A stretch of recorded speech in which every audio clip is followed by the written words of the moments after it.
जो पिछले 20 सालों में हुआ वो पहले कई सदियों में नहीं हुआ। इसी लाइन से हमारी कहानी शुरू होती है। हम बात कर रहे हैं 2026 की, the year that will change the world, क्योंकि पिछले 20 दशकों में इतनी चीज़ें बदल गई हैं। कल्चर से लेकर इकोनॉमी से लेकर एनवायरनमेंट तक सब कुछ बदल चुका है और हम एक नई दुनिया में एंटर करने जा रहे हैं 2026 में। तो वैसे तो लोग कहते हैं 26 में तो दुनिया खत्म है, लेकिन क्या ये सच है? मैं सच कहूँ तो ऐसा नहीं होने वाला। लेकिन दुनिया वैसी भी नहीं रहेगी जैसी अभी तक चल रही है। कई चीज़ें बदलेंगी, नए सिस्टम आएंगे, पुरानी जो चीज़ें हैं वो ऑब्सोलेट होंगी और हम नई चीज़ों को एडेप्ट करके आगे बढ़ेंगे। हम देखेंगे इस पूरे वीडियो में एआई से लेकर इकोनॉमी से लेकर एनवायरनमेंट कैसे बदल रहा है हमारी प्रोग्रेस के साथ। इंसान इवोल्यूशन तो कर रहा है लेकिन उसके साथ बहुत चीज़ों का नुकसान भी। जैसे कि आप देख सकते हैं आज नेचुरल डिजास्टर का जो आपका इंटेंसिटी है वो बहुत ज़्यादा बढ़ चुकी है। क्यों बढ़ी है? क्योंकि हम प्रोग्रेस जो है बहुत तेज़ी से कर रहे हैं, तो उससे नेचर भी इफेक्ट हो रहा है। तो आज के इस वीडियो में हम सब कुछ जानेंगे, एआई कैसे हमारी दुनिया बदल रहा है, हमारी इकोनॉमी कैसे बढ़ रही है और हम नेचर के साथ कैसे चेंजेस कर रहे हैं। अब हम बात करेंगे 2026 में कुछ मेजर प्रोजेक्ट जो कि इंटरनेशनली और नेशनली काफ़ी इंपॉर्टेंट होने वाले हैं। 2026 ईयर स्पेस सेक्टर के लिए काफ़ी ज़्यादा इंपॉर्टेंट होता हुआ नज़र आ रहा है, क्योंकि काफ़ी ज़्यादा प्रोजेक्ट इसमें प्लान है। इंडिया में इसरो ने 7 स्पेस मिशंस प्लान किए हुए हैं, जिसमें से हमारे 3 अनक्रूड गगनयान मिशंस हैं, LMV-3, PSLV जैसे मिशंस शामिल हैं। और अब स्पेस सेक्टर सिर्फ पब्लिक नहीं रहेगा और इसमें प्राइवेट कंपनियां भी निवेश करके अपनी टेक्नोलॉजी को यूज़ करके देश के लिए काम करेंगी स्पेस सेक्टर में। और ये सब चीज़ें मिलके इंडिया को एक स्ट्रॉन्ग पोजीशन बनाएगी इंटरनेशनल लेवल में स्पेस सेक्टर में। और इंटरनेशनल फ्रंट में भी 2026 ईयर काफ़ी इंपॉर्टेंट होने वाला है। नासा के लिए Indian originated astronaut Anil Menon अपना पहला स्पेस मिशन करने जा रहे हैं, जो कि जून 2026 में सोयूज़ MS-29 के तहत स्पेस में जाएंगे और वहाँ पे जाके टेस्टिंग करके कंट्रीब्यूट करेंगे स्पेस सेक्टर में। और स्पेस एक्स भी 2026 में अपने एम्बिशंस प्लान के साथ काफ़ी आगे बढ़ता हुआ नज़र आ रहा है, क्योंकि एलन मस्क के स्टारशिप प्रोजेक्ट के तहत कुछ अनक्रूड मिशन मार्स की ओर जाएंगे और वहाँ पे लैंडिंग और डीप स्पेस टेक्नोलॉजी की टेस्टिंग करेंगे। साथ ही Starship propellant transfer demonstration orbit में होने वाली है, जिससे फ्यूचर लूनार और मार्स मिशन के लिए फ्यूल मैनेजमेंट और डॉकिंग कैपेबिलिटीज टेस्ट हो सकें। स्पेस एक्स मून सेक्टर में भी काफ़ी एक्साइटिंग चीज़ें परफॉर्म कर रहा है। उनका एस्ट्रोलैब का फ्लेक्स रोवर स्टारशिप के तहत मून पर लैंड करेगा और साइंटिफिक और कॉमर्शियल मिशंस दोनों परफॉर्म होंगे। तो चाहे इंडिया के इसरो के साथ मिशंस हो या अनिल मेनन का नासा का मिशन या फिर स्पेस एक्स के नए नए एम्बिशन प्लान्स, सभी स्पेस सेक्टर के लिए काफ़ी एक्साइटिंग होने वाले हैं और ये डिफाइनिंग ईयर रहने वाला है स्पेस सेक्टर। 2026 में इंडिया काफ़ी प्रोजेक्ट्स में काम कर रहा है, जिसमें एनर्जी सेक्टर के भी काफ़ी प्रोजेक्ट हैं। एनर्जी सेक्टर में Kalpakkam prototype fast breeder reactor सितंबर 2026 तक कमीशन होने वाला है। ये इंडिया के 3 स्टेज न्यूक्लियर प्रोग्राम का सेकेंड स्टेज होगा और न्यूक्लियर पावर कैपेसिटी को बूस्ट करेगा। डिजिटल और एआई की फील्ड में भी इंडिया काफ़ी प्रोग्रेस कर रहा है। इंडिया में कोलैब करने वाला है गूगल और अदानी का बेहद खास प्रोजेक्ट, जो कि विशाखापट्टनम में इस्टेब्लिश होगा और 2030 तक ऑपरेशनल भी होगा। इंडिया के डेटा सेंटर की कैपेसिटी को 5 गुना तक बढ़ा देगा। रिलायंस जियो और AWS भी अपने एआई और क्लाउड का इंफ्रास्ट्रक्चर को एक्सपेंड कर रहे हैं। सेमीकंडक्टर के फील्ड में भी इंडिया ग्लोबली काफ़ी ज़्यादा प्रोग्रेस कर रहा है। सेमीकॉन इंडिया 2025 में लॉन्च हुआ। विक्रम 32 बिट प्रोसेसर और $18 बिलियन के 10 नए प्रोजेक्ट सेमीकंडक्टर के फील्ड में इंडिया को एक स्ट्रॉन्ग पोजीशन बना रहे हैं।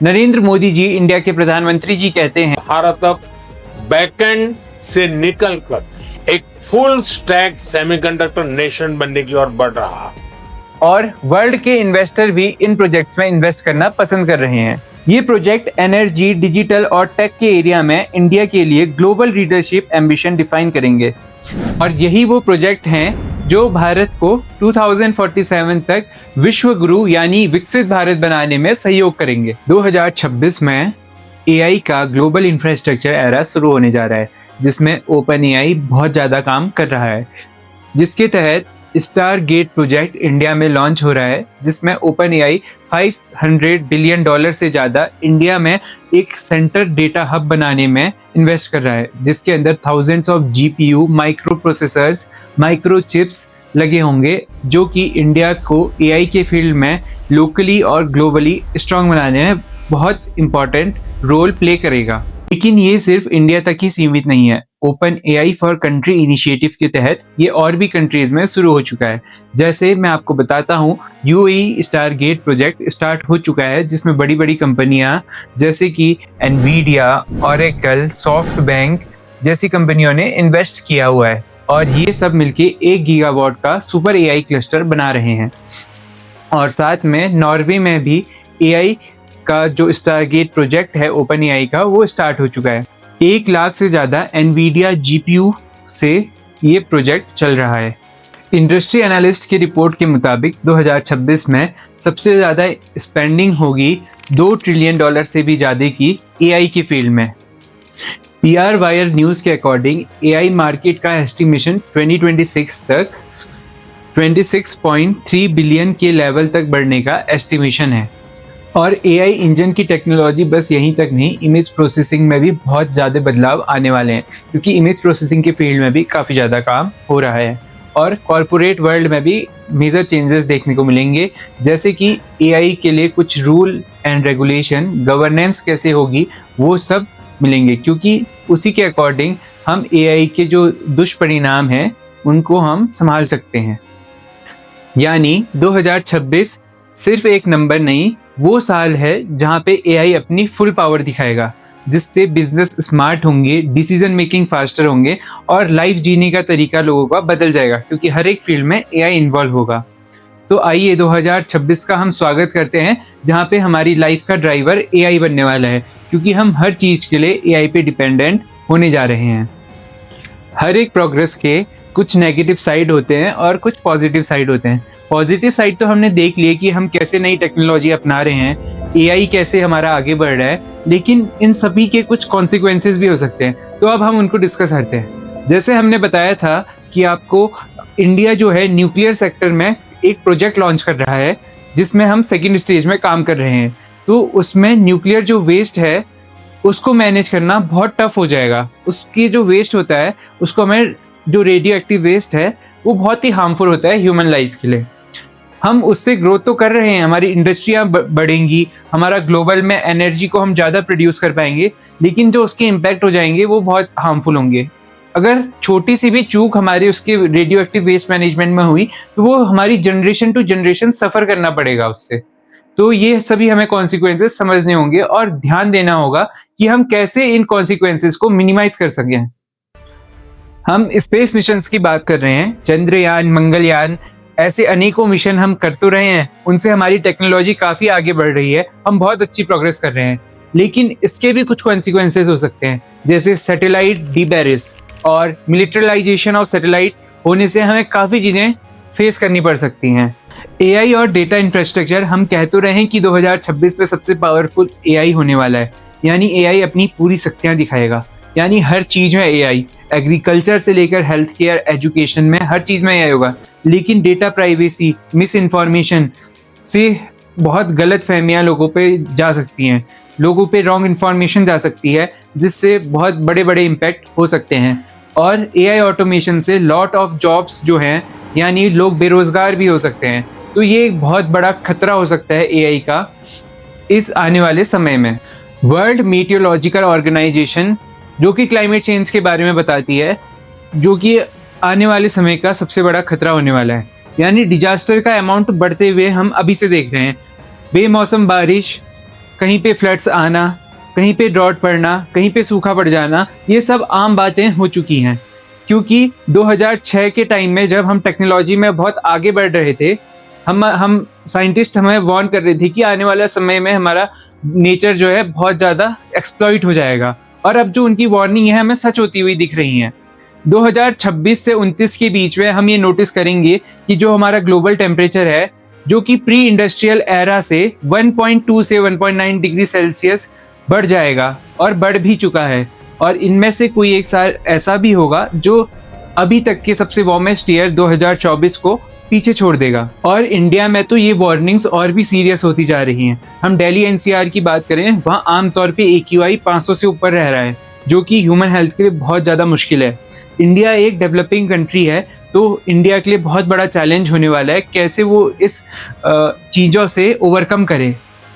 इंडिया में वेहिकुलर ट्रैफिक इतना ज़्यादा बढ़ चुका है, इंडस्ट्रीज़ में इतना एनर्जी बर्न होती है, जिसकी वजह से इतना पॉल्यूशन हो रहा है जिसको कंट्रोल करना बहुत मुश्किल होता जा रहा है, जिस वजह से हीट वेव्स, कोल्ड वेव्स, किसी का कुछ टाइम नहीं पता चल रहा, कभी भी कुछ भी हो जा रहा है। अभी हम इंडिया की जो सबसे पॉपुलेशन वाला एरिया जिसे हम कहते हैं दिल्ली एनसीआर, वहाँ पे लोगों के घर में एयर प्यूरिफायर लग चुके हैं।